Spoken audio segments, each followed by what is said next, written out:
Whoa. Hi, Christina. Everybody should be on Zoom right now. Oh, wow. We're there. Yes. Hi, guys. Caitlin, I see you. JJ, Amber, Matt, Jerry, Undead Club, Von, Chad and Amy, Kathy. Bye. Bye.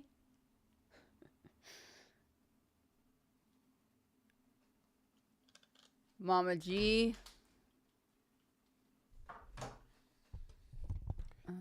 The link is in the bio, guys. It's in the link tree. If you didn't know that already. How's everybody doing tonight? I see Brandy. What's up, Brandy? Amber, what are you up to? Chilling? Chilling in bed? Charlie. April. Does that say Christian H? Christian H? Wendy. Oh, Julian is just like not been sleeping lately. I don't know what's going on with him. He's like, where is he? Where'd he go? He's in a room with some poster boards behind him. He's got his all of his stuff, his goals and dreams on the boards behind Julian Miller. He's about to lay down. I like it. Don't play, Julian. I like it because everybody can't talk back right now. I know. Vaughn, what's going on, my man? You look all happy and smiley. Caitlin Smith, I see you. Mm-hmm. Wendy G's in the house. Oh, Penny 3, guys. Penny 3 just joined the Penny. Zoom. Penny 3 is my mama. Chatty Chad is in the house tonight. Mm-hmm. Every night. Katie, how you doing? There's 2 Katies. We got Katie and we got Katie Lakewood Ranch. Allie. Joe B, my mom's been asking Where about is you, Joe bro. B? I don't see Joe B. Literally, Penny was like, where has Joe B been? I said, Joe B's got a life. He's an Instagram influencer, poll taker. I've been answering the polls. I've answered a couple recently too. There's some hard ones actually. Joe, do you go back and look to see who answers the polls? Have you seen my name? He should see mine. I answer. Ever? He's not talking.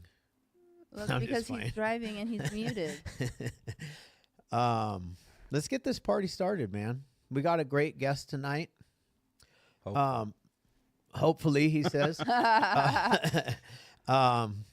We were told he's really good, so he's the best.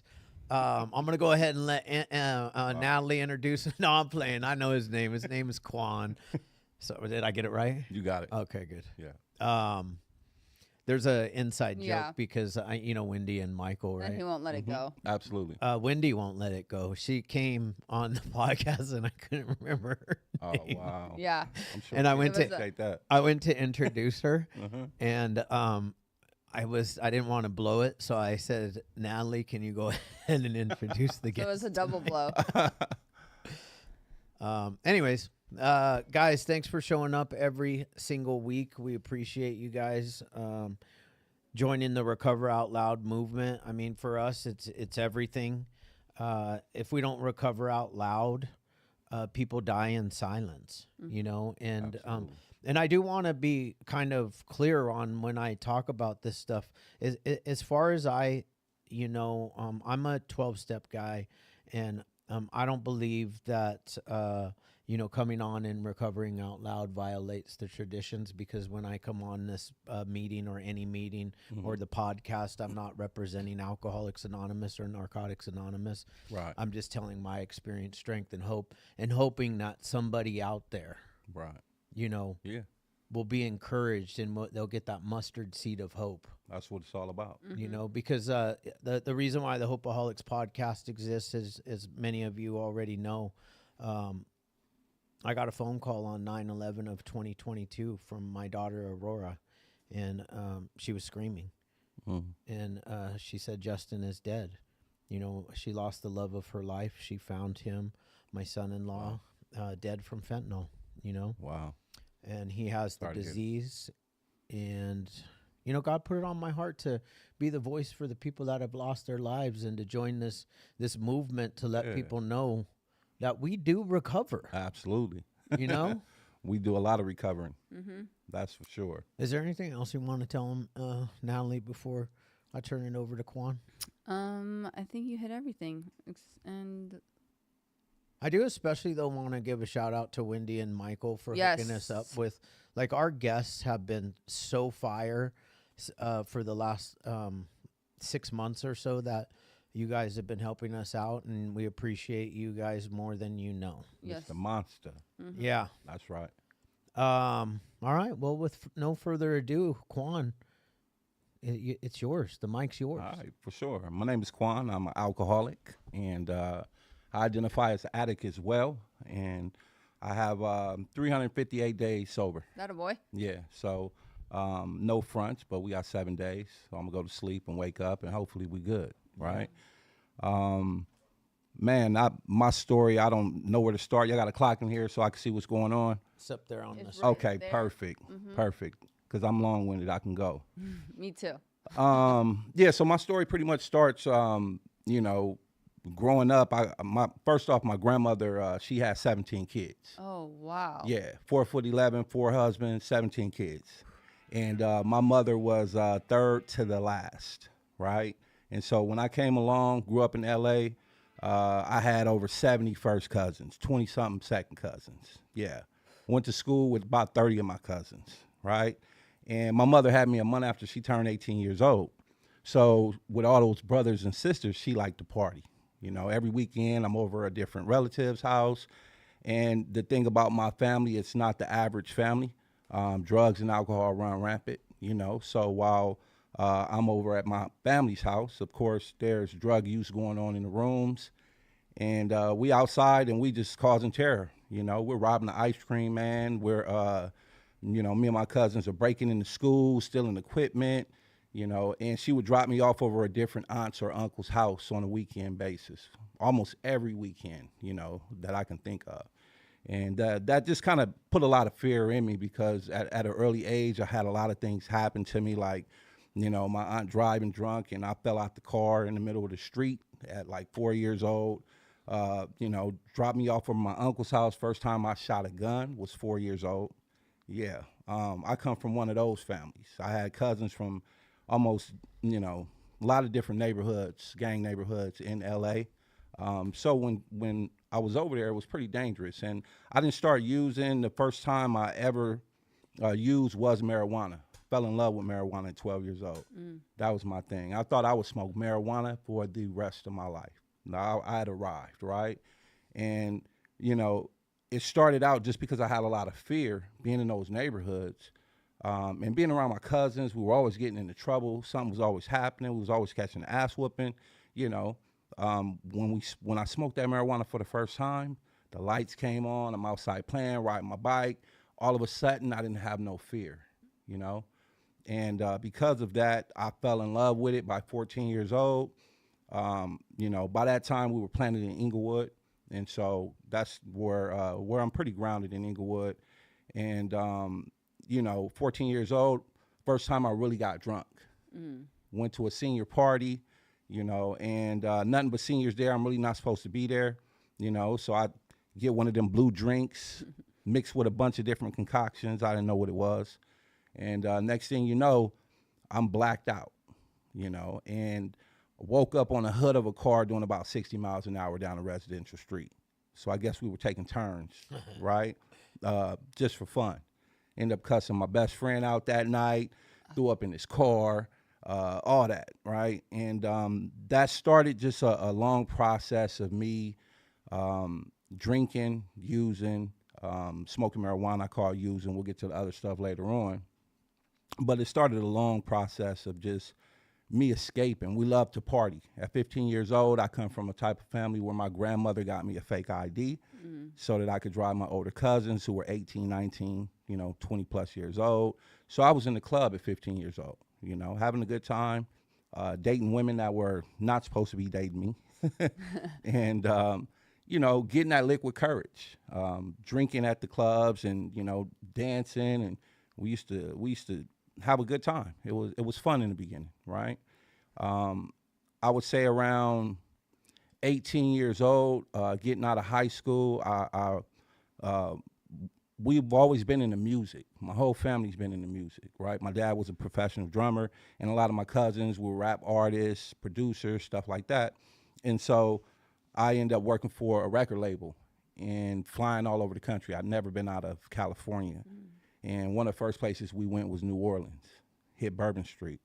And I got to Bourbon Street, and I was there for an hour, and they had these big, tall drinks.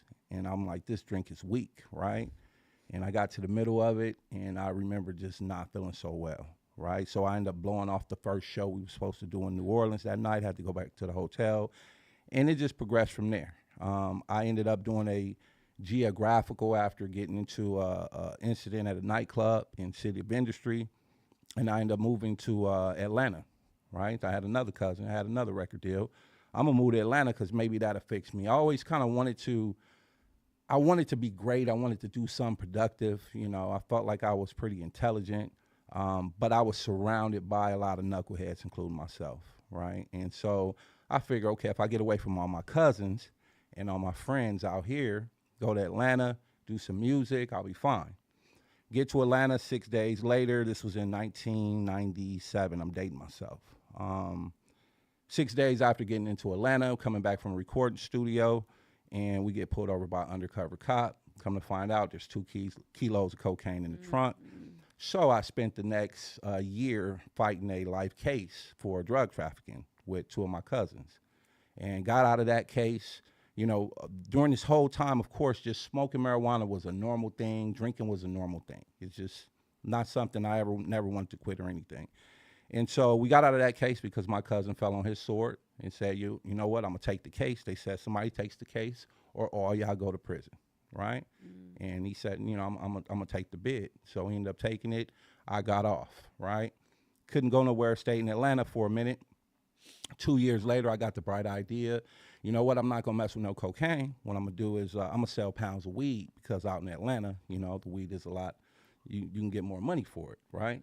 So I'm flying marijuana from California to Atlanta through UPS, and thought it was a great idea. It worked a couple times until I got drunk and overslept at my girlfriend's house one night and missed my package. Then I get back. They said, all right, we'll bring it tomorrow. And when they brought it the next day, kicked in my door, house was raided. Now I caught my second case in 2 years, right? So that created a shift for me to where I knew something had to change. And my life was just spiraling out of control. I ended up getting into a church program. So I did get sober at 23 years old, and had the time of my life, you know, studied the Bible with people, went to church all the time. You know, I was even celibate for 6 years, in my 20s, you know. Wow. And, you know, was able to build real estate company, got custody of my son. I had a son who was 4 years old, got custody of him. Everything was going great, you know. And then around 29 years old, the church fell apart on me. And when it did, it wasn't like a 12-step program, you know, where I knew what to do. I didn't understand what I suffered from. I had no idea, you know, just how my thinking worked or what kind of disease I had. I wasn't even, my dad was in AA, so he had the disease. He had a problem, not me, right? And so I ended up 29 years old, church fell apart, and first thing I did was find me a woman. I found her, you know, broke my celibacy with her and a bottle of Hennessy, right? And it just spiraled out of control from there. Within that same year, I got married to one of my friends who I was in the church with. We both had, you know, sons, and it was a crazy marriage from the very beginning. It was a decision I made just based off of needing something to fulfill me. That's really what it was, you know. So I took a hostage, took my first real hostage. Yeah. Yep. And stayed in that marriage. Had a couple kids with her, so I got 2 daughters by my first wife. Probably, I'd say within a couple years, you know, I had a mistress. Business was good, you know. I'm not coming home for days at a time. I'm in the strip club spending thousands of dollars. And, you know, of course, she wasn't going for that. And so that relationship broke up. You know, next thing you know, I did another geographical. I came back to California, where I'm from. And when I came back, within the same month, I got another her. You know, for some reason, I always needed her to make me feel like I'm going to be okay. Or I needed to be successful in other people's eyes. You know what I'm saying? I needed to make money or build a business or hustle or just all that. I just needed to be noticed. And that's kind of what happened. I stayed with her, got another girlfriend, stayed with her for a couple years. And of course, I can't be faithful because, you know, I don't know what I suffer from. I couldn't understand why. She's a real good girl, but, you know, when the opportunity presents itself, I'm going to jump ship. And that's kind of what happened. Next thing you know, my clothes was on the front porch, bleached. She knifed my Jordans, all that, right? Wow. So kicked out the house. Now I'm starting over again, you know, and met my youngest daughter's mother. And my mentality is crazy because she was a black woman, right? And I said, you know what, if this don't work out, and she was a little jealous, I said, I'm gonna get me a Hispanic woman. You know what I'm saying? Hispanic women, they know how to treat their man, right? Yeah. So I'll tell you about that. So I got me a Hispanic woman, right?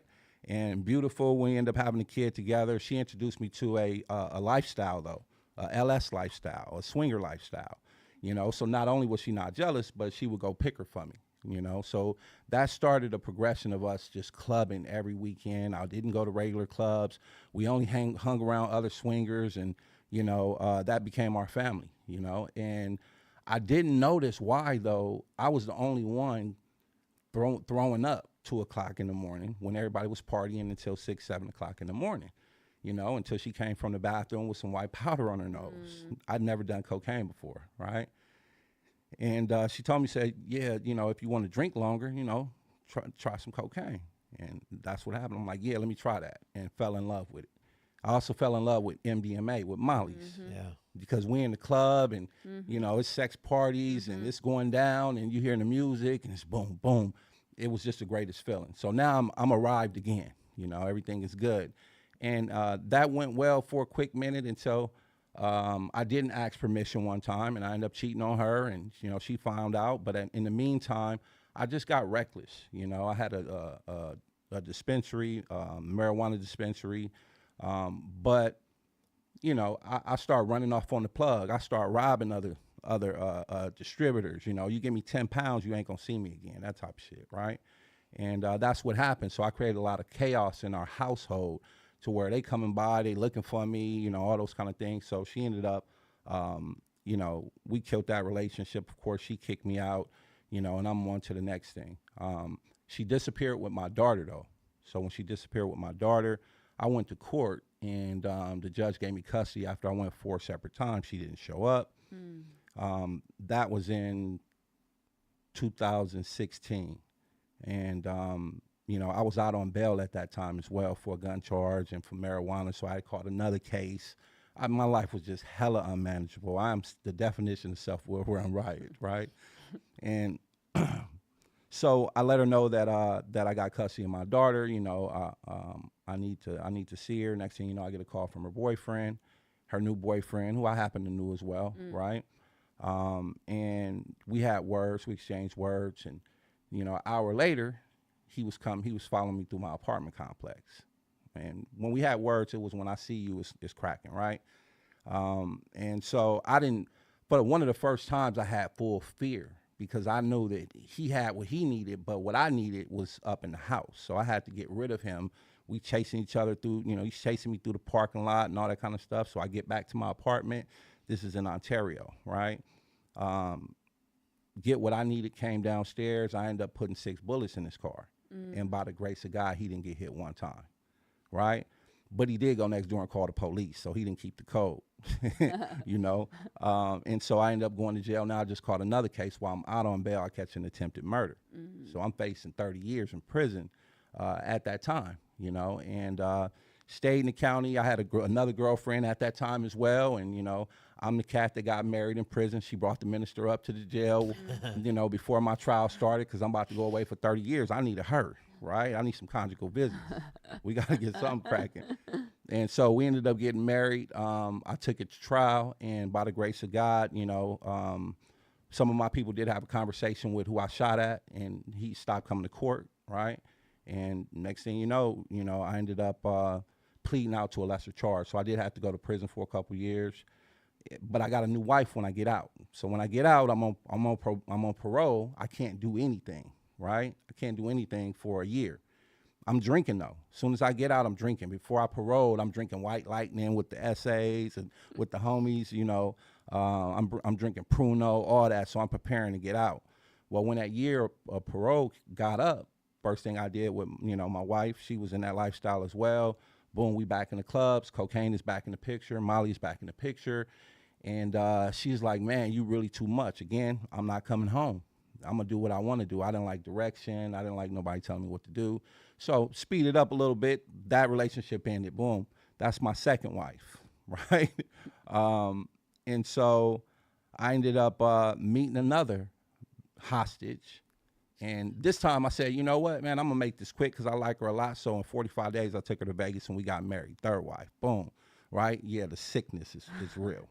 And it was a nightmare from the beginning as well. Right? So nothing I tried just worked. Everything just kept going crazy. But I no longer, when I met her, I couldn't really, the effect of the cocaine start wearing off, but she liked to smoke crack.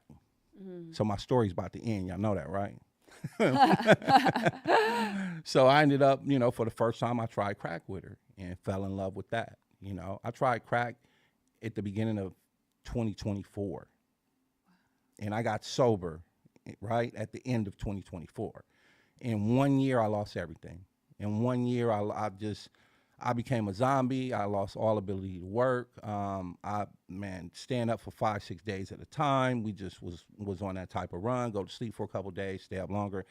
And we fought a lot, argued a lot, all kind of stuff. She had some mental illness issues as well. So I ended up getting out of that relationship because I really did want to get sober. But within those 2 weeks, I really was homeless. I'm at the trap house and I'm doing more drugs. And then I ended up in a hotel in Ontario. And when I ran out of money, I just remember this feeling of desperation, this feeling of hopelessness that came over me. And I look back at my life and all the things that I've done and been through, and I'm like, wow. And for the first time, I said, God, please help me. But I also said, I don't know what to do. I don't know what to do at this point.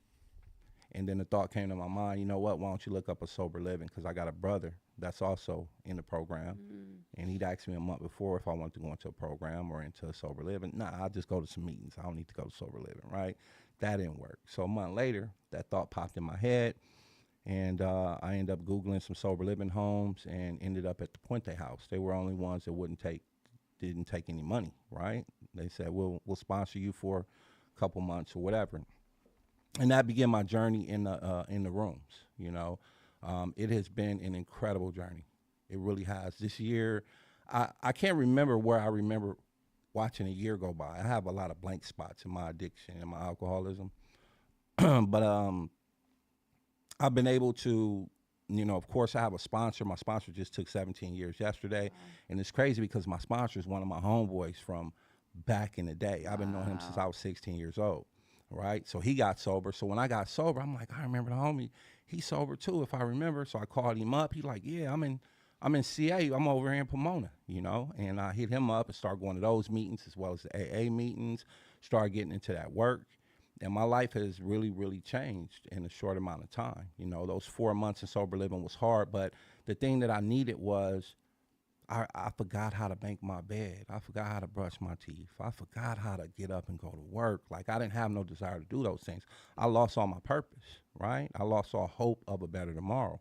And for the first time, I remember I cried in them sober living homes or in the meetings when I first got in the rooms because I'm like, damn. First it was, damn, this is what my life has become. My life is over. Not knowing it really was starting, but dang, my life is over, right? And I just remember the next feeling was a sense of gratitude when I started hearing the stories of other people and they shining, their eyes is white and their clothes is clean. And I'm like, man, I definitely wanted what they had. And I just kept coming. I did 300 meetings plus in the first 90 days, and I became addicted to Alcoholics Anonymous. I became addicted to Cocaine Anonymous. I became addicted to the fellowship, the people, the stories, the parties that, you know, we do that's sober, you know, all that, right? And so since then, it's been good. Of course, I have a sponsor. I have a lot of commitments. I do H&I. I'm heavy into H&I. Nice. Like, that's my baby, right? The panels, I'm willing to go on panels all the time because I know what it's like to not have hope and not be able to move, though. You know, my time in prison wasn't a fun time. So I love H&I. And I also, you know, I'm willing to show up and do what I say I'm gonna do today. You know, in this short amount of time, I've been able to be self-employed, you know, and got my own business back up and running again, like it hasn't been running in forever. You know, just bought a brand new car. You know, just things have just really, really taken off in my life. So I'm grateful. You know, that's just kind of my story and where I'm at. It's because of the rooms, though. Thank you for that. It's because of the rooms that I was able to find my higher power, though. I did come into the rooms with a higher power. I just thought that it was over for me. Yeah. And when I got in the rooms and then I realized, oh, this is a spiritual program. Oh, my higher power is in here. Man, I was all in at that point, you know. So now I have a very close relationship. And, you know, the third step prayer is my prayer, you know, relieve me of the bondage of self. Yeah. Right. And so that's my story. Thank you for letting me share. Awesome. Thanks, Quan. Yeah. I mean, what a fucking That's bro. What a story, though. Like, because, it's actually like, insane. yeah, like we got to take a look at this hostage situation that keeps creeping up as a pattern in your life, huh? Yeah, that's why I don't date right now. I'm learning how to be by myself. Yeah, you know? that's good. Yeah. No, that's really good. Yeah. And you know what? Huge shout out to the Puente House because, like, Absolutely. a lot of y'all that have been coming in here on Tuesday nights have gone through the Puente House, Yeah. and you know, the recovery that comes from your guys' area down there is incredible. It is. Yeah. You know, it's like, and like, you know, my story ends in I mean, my story begins in Pomona. Okay. You know, it ends and begins in honestly, La Puente is where I found my moment of clarity. I was buying and selling drugs for I won't say the name of who it was, but you know, one of the Chicano organizations out there. Yeah. And you know, I had a little baby girl, and I had just been in a car accident. Wow. And I knew, like, well, I went out and called my mom, and she was crying, and she said, "You just had a little baby girl." And I said that it was just that moment of clarity that I needed. Thank God for that. For real. Yeah. Thank God for that moment of clarity. And thank God, because you know that little girl is 25 years old now. Nice. Well, in a couple of days she'll be 25 years So old. you got some time. No, I relapsed. I No. relapsed during, but I do have some time. I mean, Yeah. I'm coming up on nine years again. That's what's up. You know, and I'm super grateful for the life that I've been given through, you know, the 12-step programs. Yeah. You know, it's like Alcoholics Anonymous for me. They got it right from the beginning, man. And you said it at the very end. We have a spiritual malady, you know, and this is a spiritual program. Yeah. You know, and we're spiritual beings. And you know, you want to make it easy on yourself? Yeah. Find a God that you can do business with. Yep. And be convinced that your way don't work. Like, I think that For I did real. enough experimenting. Yes. You've done did enough for the entire fucking. I did everything you could think of, and none of it worked. So I know that. Yeah, I just need him to just run the show for me Every day. every. I day. love the third step prayer. I do the AA third step prayer every single morning. Yeah. You know, Yep, that's my relieve go-to. me of the bondage of self. Yep. And the last side prayer. That's my other one. I say those two. Which Yes. one is the other one? The last side. God lay aside everything I think I know. Oh, Right. I don't About know this that book. About these steps. About this disease. About my finances. My relationships. Right. yeah. About myself and about you, God. And then it says, so that I may have a open mind and a new experience with the steps, with the book, with my disease, with my finances, with my relationships, with myself, Yeah. and especially with you. And that's kind of opened up my mind to the fact that I don't know nothing. Mm-hmm. Right? I need new experiences. And what I knew or thought I knew got me into these rooms.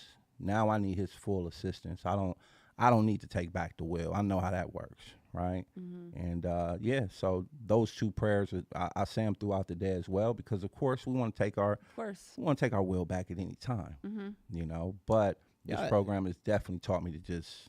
It's scary go with the trusting flow. your life in a power that you really can't see, right? Yeah. I mean, and like, but for me to think for a second that I can do better, because my when I am driving the bus, Yeah. it always ends at 550 North Flower Street in Santa Ana, with The spot. with handcuffs on. Yep. You know, that's where mine ends. Yeah. That's where the story ends. Mm-hmm. And that is my best thinking. My best thinking gets me arrested, Right. you know, and so why not? Yeah. Absolutely. Mine's get me married again and divorced and with another kid or Right. two. Right. And prison, by the way. Right. Or jail. Right. So yeah. Either, right? I got enough evidence. I'm good. Well, I mean, for anybody that doesn't believe, it's like there's too many stories. If you go to any rooms anywhere, CA, NA, AA, and then you hear like your story this evening after a year alone, and from how you were raised to the family to where you're at today, it's like that is proof alone that something is real. Because Absolutely. it's like, how can it not be? Yeah. You know, Yeah. it's very much Living proof. yes, Living proof. for sure. Grateful for it.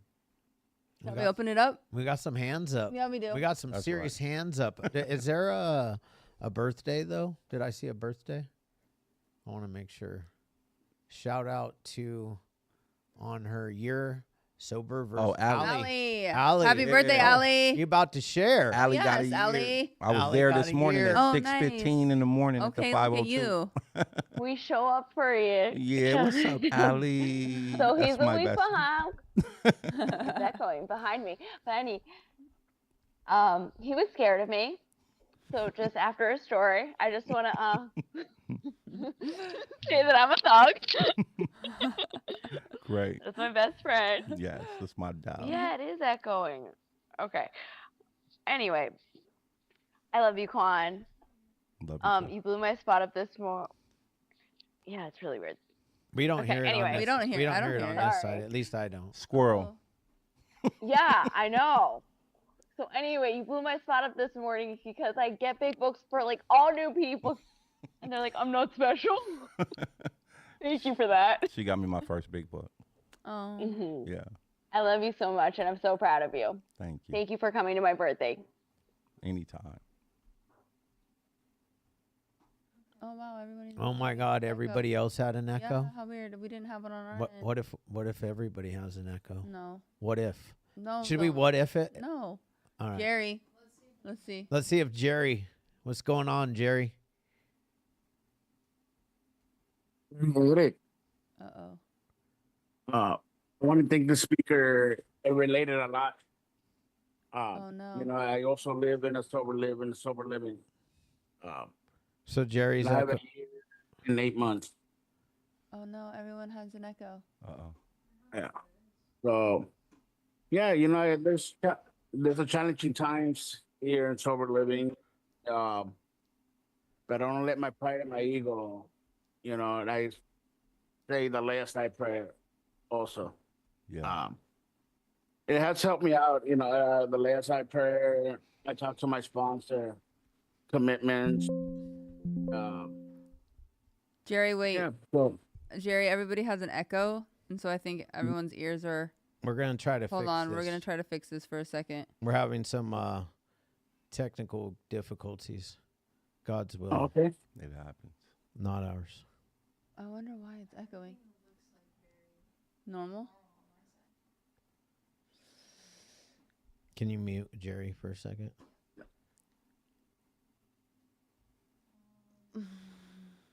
This hasn't happened before. It's me. How bizarre. Do we have an echo when we talk, guys? No, I'm gonna assume don't no. know. I'm assuming not no, yet. because No. I don't think anybody mentioned it in the chat. They said YouTube is fine. It's Zoom. Oh, it's just It's Zoom. just the Zoom. Yeah. No echo from y'all. Y'all didn't have So we didn't, no echo from us, but echoes from everybody else. 2 Zoom windows are open. That may be it. Do you see any other Zoom windows that are open?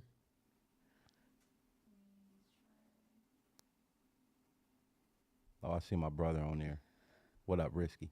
Risky.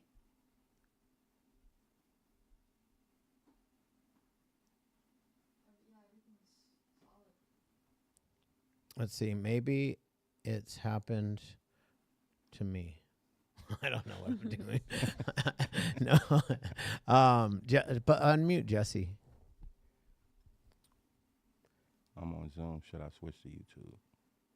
No, because then you wouldn't be able. Echo. Oh no, he's for Oh. sure gonna be echoing. He sounds. I don't hear it. No, I hear it. Yeah, he's gonna be echoing. Oh my gosh. Go to page 2. Is there somebody unmuted?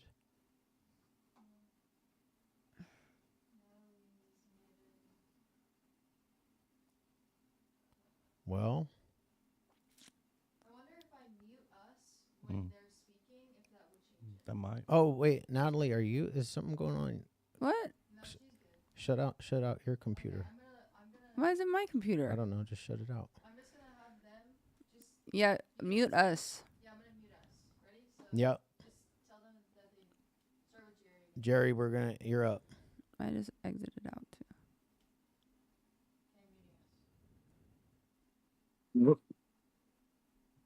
Yes. So like like I said to the speaker, I can relate a lot with it. Echo's You going know, out. my first drug was crystal meth. You know, so I've been doing it for the past.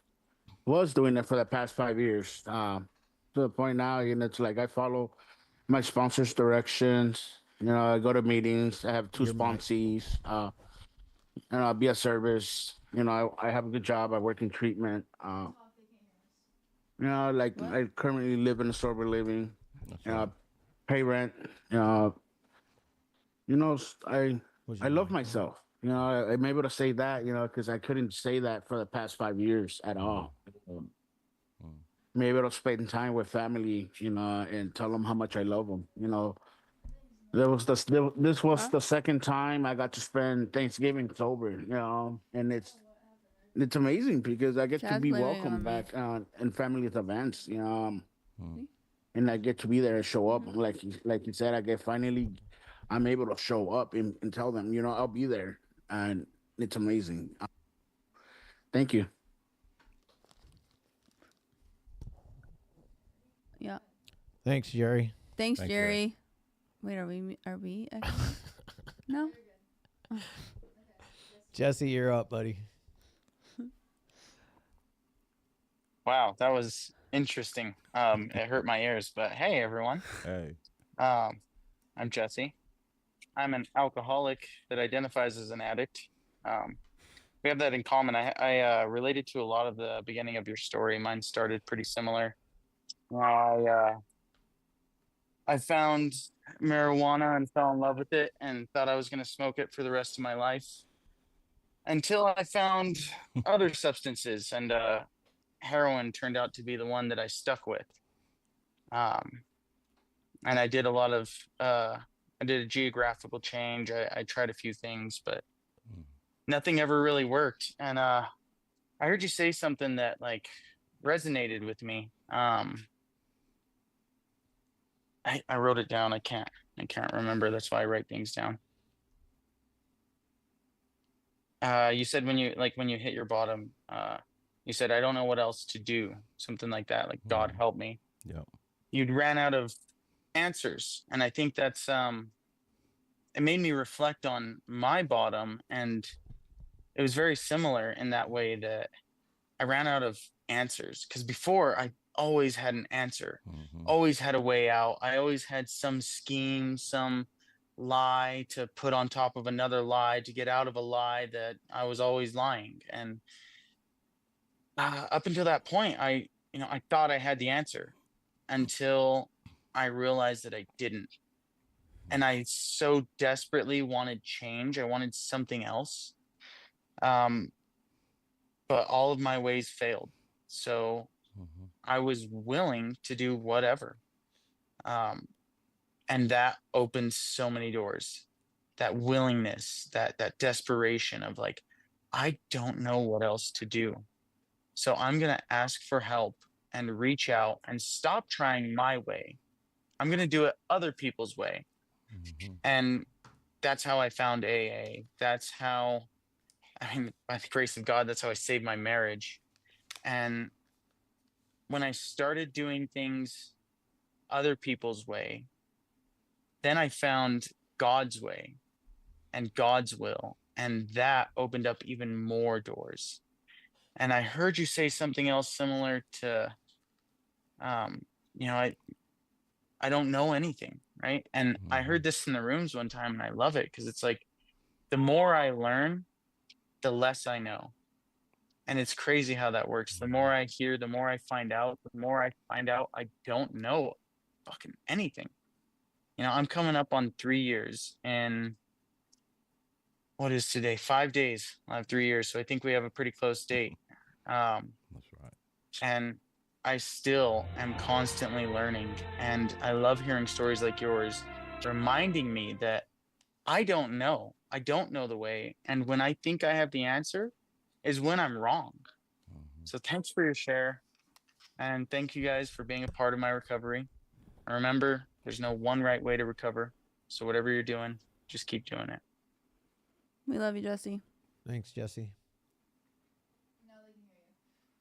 Cool. Thanks, Jesse. Thanks, Jesse. We love you, Jesse. I see my brother down there. Yep.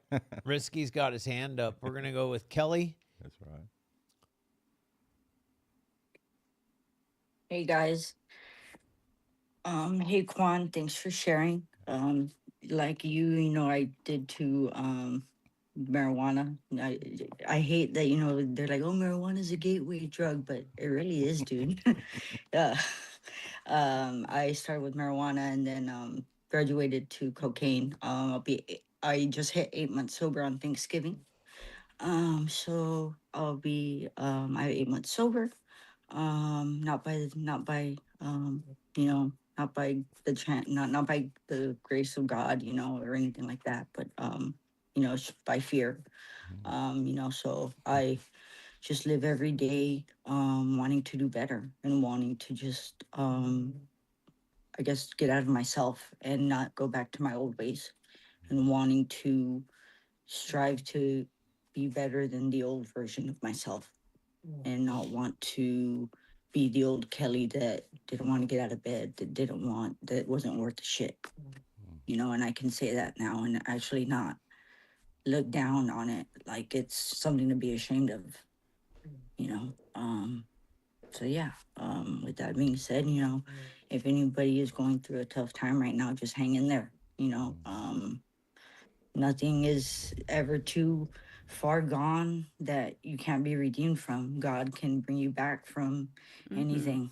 You just got to have a little bit of hope and just a little bit of faith. So you guys just hang in there. Thanks, Kelly. Love you, y'all, Kelly. guys. Kelly. Happy. Oh, Th- love you, Kelly. Thanks, Kelly. We keep talking, and then Emily keeps Has telling to us that unmute. we need to say it again. Mm-hmm. We got Wendy G in Wendy. the house. Wendy. Hello. My name is Wendy. I'm an alcoholic. Quan, so happy to see you there and hear your whole story. I've heard bits and pieces. I haven't heard all of it. And man, dude, you got a good one. Need to get in there and get you more time. I want to hear all those details. But man, you know what I related to? There were so many things actually that I related to. And the one relationship to another and looking for those outside things to fill the inside hole, right? And going from one to the next, and that not being alone, right? Not with myself. Yeah. And anyways, and I related to that. And then that moment of hitting the ground, right? Hitting the ground and asking God to help. Like that part is you know, I've been in program before. I've done steps before. I've got sober before. I did a church program before, all the things. And I can't tell you any of those times when I was doing the work, doing the steps, life was good, all of that. At any time did I ever hit my knees, ever. And so that was the difference this time. You know, I didn't have any other choices. I didn't have any other options. There was no other way out. There was nothing else that was going to work. It was going to be God or nothing. And I'm so glad that I had that little moment of clarity that I didn't want to die and that I asked God to help me. You know, I was in a place in my life where it was going to be one or the other, God or death. And I wasn't sure which one it was going to be. You know, so asking God for help. And then here was the kicker, being willing to do whatever came next. Not my way. I have no idea. Whatever you say, okay. There was the willingness. You know, I had desperation.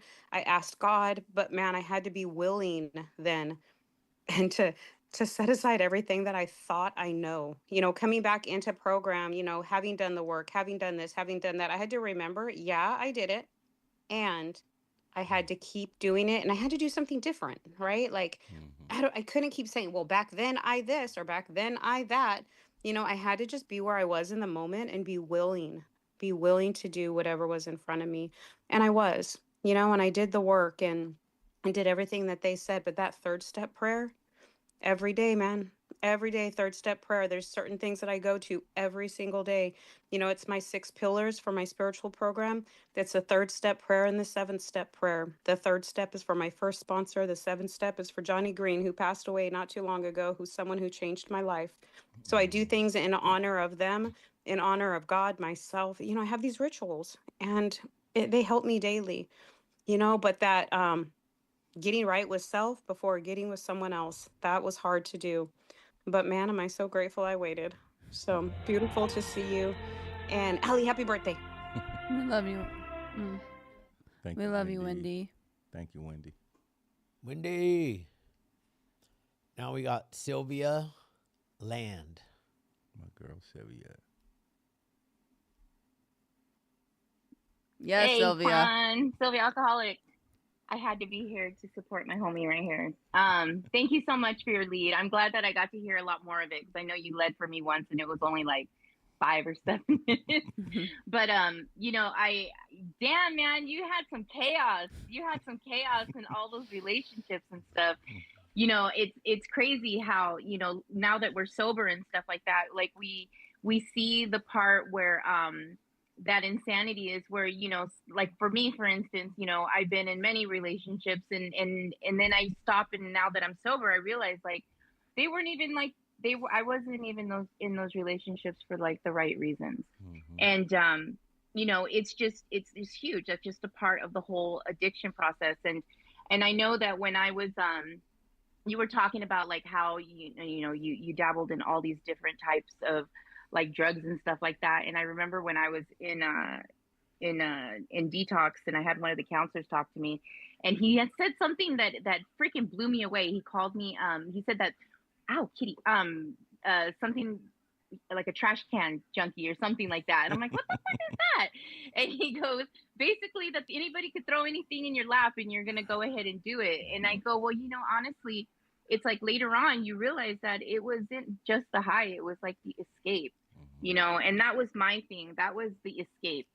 And you know, and you get to you it's like waking up from a coma, you know, and it's like all that chaos and shit, and then now it's just like the calm after the storm.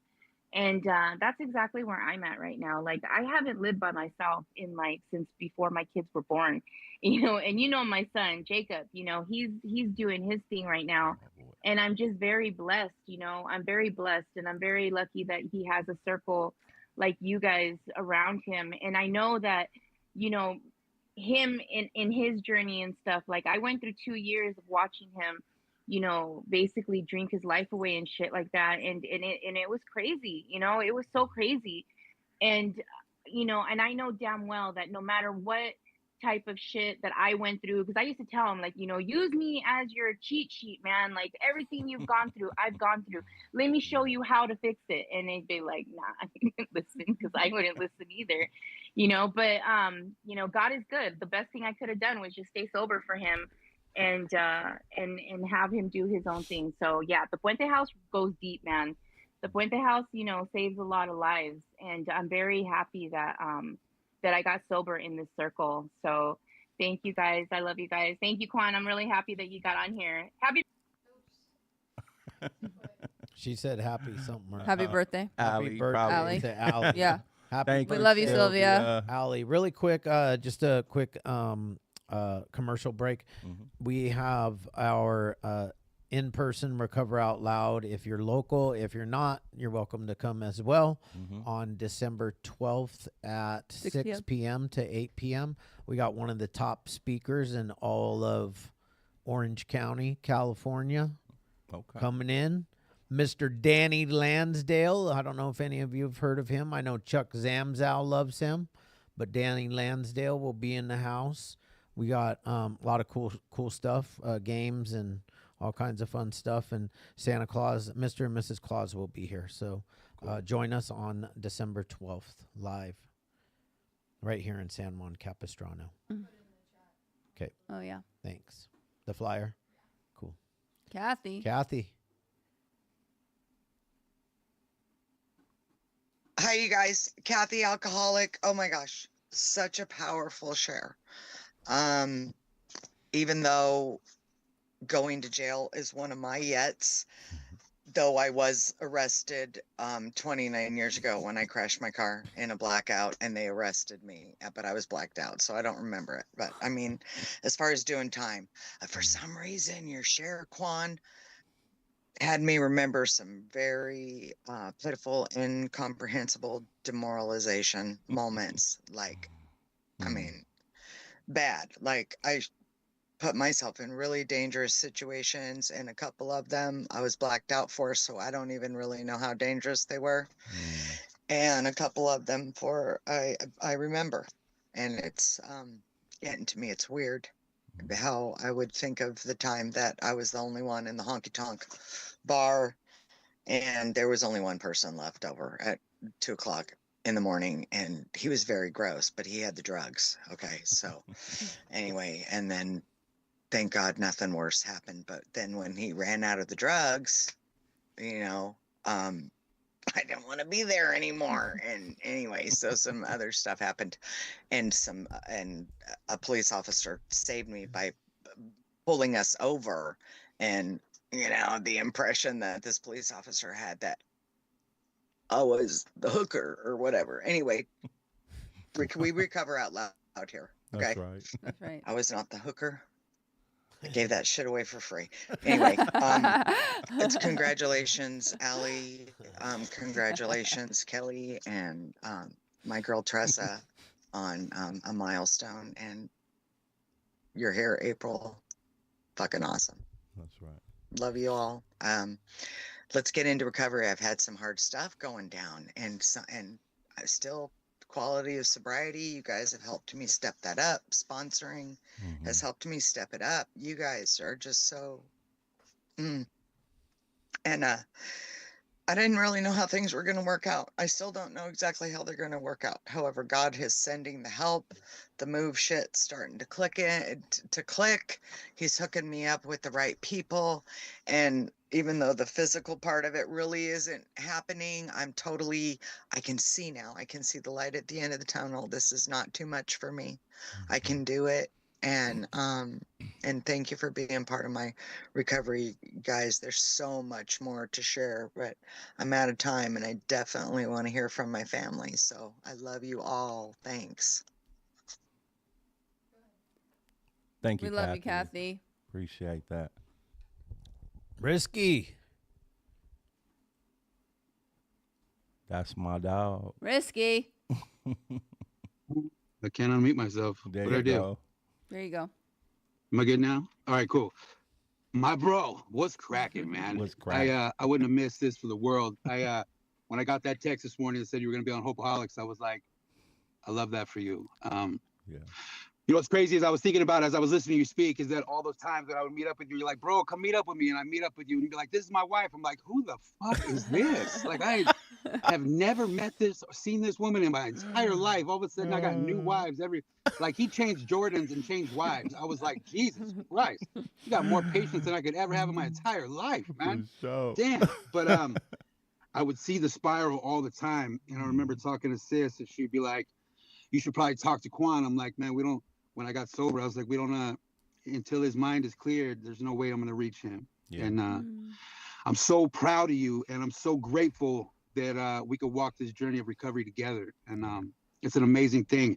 You know, I'll be brutally honest, man. I'm about the no matter what club. The no matter what. You know what I mean? I'm a proud member of the no matter what club. And I, in the beginning, when you hit me up and say, hey, come to the 502, I want to be at this meeting, I'm like, yeah, okay. I ain't going to that meeting, right? And it wasn't because of my love, not having love for you. Yeah. But I needed to see what you were going to do. Yeah. You know, and I needed to see if you were going to stay and if you were going to be a part of it, and if you were going to put one foot in front of the other and take the next indicated step. And I'm fucking proud of you, man. I couldn't be more proud of you ever in life. And I know that you are an amazing man. I know you're an amazing dad. I know you're an amazing human being. And now you get to shine like you're supposed to. That's and get all that bullshit out of the way and be exactly the man you were meant to be, no matter what. And join this no matter what club. And I promise you that you tell me where you're going to take that chip in those, 7 days, 9 days, something like that. You tell me where that's going to be. God willing, you get that, and I'll be there, man. I just want to be there and be a part of you. And I just know that I love you, and I'm rooting for you. And no matter what, if you need me, I'm always here. Man. Bro, good looking out, man. You know I love you as well. Thank you for those words. I already knew what it was. You know, the longer I'm in this recovery thing, I'm like, man, if you ain't, you know, we got nephews that's still going through some stuff right now. And until their mind is clear, until they ready to put one foot in front of the other, I can't help them either. You know, so I'm proud of you, though. You set the pace for us. And, man, you keep trudging along, bro. Do your thing. Definitely want to get out to the Magic House, see you speak, brother. Love that. Bring us on home, Michael. Monster. Man. What up, Nat? What Chad? What up, Chad? What up? How y'all doing, family? Quan. What's up, Risky? What's up, Risky? And happy birthday, Allie. Man, Quan, nigga, that was the craziest shit I've ever heard in my life, that story. I was like, there's no, like, they just kept gradually getting worse and worse. I was like, this was reading a movie script. I was like, this shit is crazy. Yeah. Fucking, I swear, it's like, he named one more wife, he's gonna be the first black Mormon while those damn wives. Fucking polygamous. But no, bro, you've been through some wild shit, man. Like, I already know how LA go. Yeah. Like, to be able to get out of it, and then you went from like LA, Atlanta, and all these different cities wherever you went, but wherever you went, there you were. And you finally caught up on that shit, man. And yeah, like that was quite the fucking journey you came through to be able to be where you're at now. And I definitely let me know where you're gonna take your chip, cake, and whatnot. And yeah, I just thank you for pulling up, showing up, and yeah, keep your ass single for a minute. Leave them women alone. Your ass need fucking recovery. They got, what is it, another recovery for women? I think they got a program for that. I love you, bro. I appreciate you, man. Good looking out. Love you too, Monster. For sure. Yeah, man, I can't do it. I like my alone time too now, you know? Yeah, it's actually nice, huh? It's beautiful. Yeah. It is, you know. I do date, but yeah, ain't no serious commitment, nothing like that. Was that the Risky that I know? You said the Magic House? Yeah. He speaks at the Magic House? Yeah. Yeah, that's my little brother. Oh, really? Yeah. Interesting. Yeah. Cool. What an amazing meeting, man. Thank you. Thanks for coming and Thanks sharing. for having me, man. Yeah, thank we you. We really appreciate it, dude. I mean, you have a great story. You like, you've been through everything that you've gone through to be able to do what you're doing now. Yeah. You know, and your voice is important, and your story is important. Appreciate that. Just keep doing what you're doing, man, because sky's the limit. Absolutely. You know, Yeah. and just feel it. remember to never get too healthy. I like all the stuff that you said, man, because you just gotta remember all that stuff. You know, like. So, like I think Jesse said it, like the more we know, the less we really know. An old timer told me, he said keep chasing it, never catch it.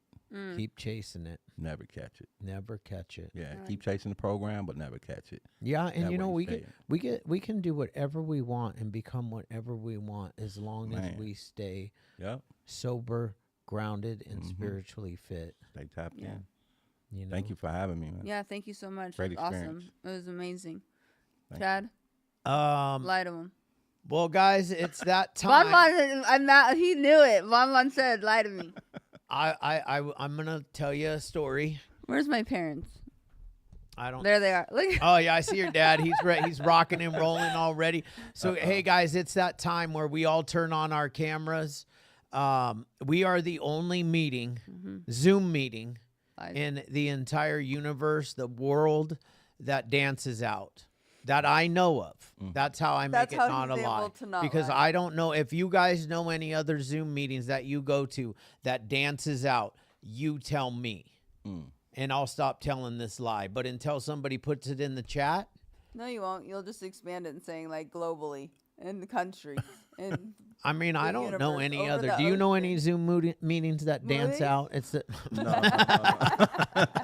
Nah, that's a new one. Never heard that one. All right, guys, everybody get your cameras on. You know what to do. We put our hands in the air just like this. Go ahead.